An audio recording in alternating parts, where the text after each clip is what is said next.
गोविंद डोटासरा जी कह रहे कि राजेंद्र गुड्डा तो बीजेपी से मिला हुआ है। मैं कहता हूँ हमारी वसुंधरा जी और गहलोत जी मिलते हैं तो कोई दिक्कत नहीं। सिर्फ इतनी सी बात के लिए मुझे मंत्रिमंडल से बाहर कर दिया। मेरे से इस्तीफा मांग लेते, मेरे इस्तीफा दे देता। उस दिन मुख्यमंत्री ने जिस तरीके से कहा, गुड्डा सब कुछ तेरे हाथ में है, आज मेरा। और उसके बाद आपके भाई ने 9वीं मंजिल पे जाके 150 सीआरपीएफ के जवानों के बीच से निकल के गेट तोड़ के 9वीं मंजिल से वो मैंने नहीं निकाली होती तो आज गहलोत साहब जेल में होते, मुख्यमंत्री नहीं होते। बिना मतलब 38 दिन तक जेल में भी डाल दिया था। बीजेपी से लड़ाई थी। अब फिर लोग कल हमारे गोविंद डोटासरा जी कह रहे कि राजेंद्र गुड्डा तो बीजेपी से मिला हुआ है। मैं कहता हूँ हमारी वसुंधरा जी और गहलोत जी मिलते हैं तो कोई दिक्कत नहीं। और मैं नरेंद्र जी खिचड़ी यहाँ बैठ गए तो दिक्कत हो गई। अब ये तो सरकारी प्रोग्राम है। मैं आपको एक ही बात बताना चाह रहा हूँ, एक ही बात कि मुझे तो सांसद महोदय दूसरा काम भी नहीं आता। मुझे तो आदत पड़ गई इन लोगों के बीच में रहने की, और चाहे सच बोलने की भी पड़ गई। और हकीकत है मैंने कुछ भी नहीं कहा था। मैंने सिर्फ इतना सा कहा था कि यार मणिपुर की बात कर रहे हो, महिलाओं के साथ तो अत्याचार बुरे काम हमारे राजस्थान में ज्यादा हो रहे हैं, इसको भी देखो। सिर्फ इतनी सी बात कही थी मैंने। बहन सविता, मैंने सिर्फ इतना सा बोला था कि पूरे राजस्थान को भी ठीक करो। हमारी माता बहनों के साथ यहाँ जो अत्याचार हो रहे हैं, दुष्कर्म हो रहे हैं, अपने गिरिबान में झांको। सिर्फ इतनी सी बात के लिए मुझे मंत्रिमंडल से बाहर कर दिया। मेरे से इस्तीफा मांग लेते, मेरे इस्तीफा दे देता। मुझे बुला के नोटिस देते, पूछते सीधा। अरे जज भी पूछता है, सबसे पहले मुकदमा चलता है तो मुकदमा पुलिस में दर्ज होता है।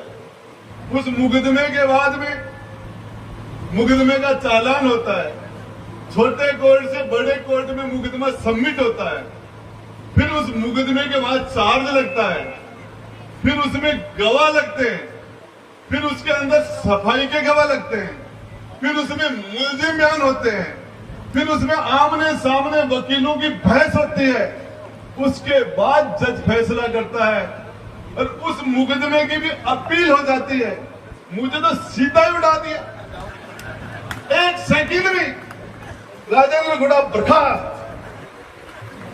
अरे राजेंद्र गुड्डा नहीं होता मुख्यमंत्री जी, आप जेल में होते। ये राजेंद्र गुड्डा ने वो डायरी नहीं निकाली होती।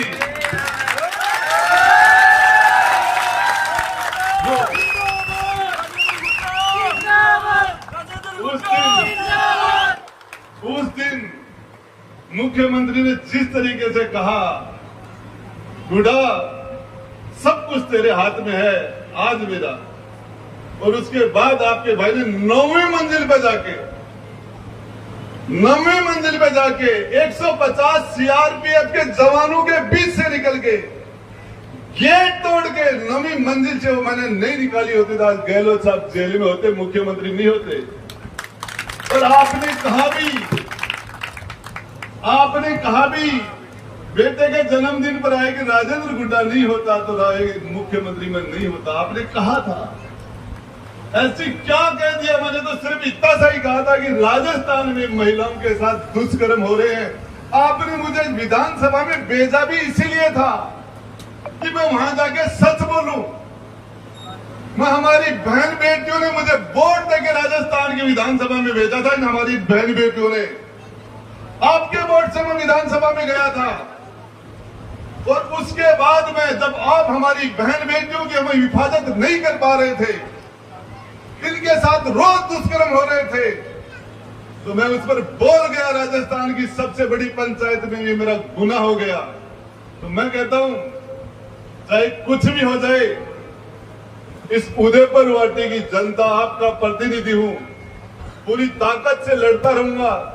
चाहे विधानसभा में रहो, चाहे हार जाए, चाहे जीत जाओ, चाहे जेल में रहो, चाहे बाहर हो, मरते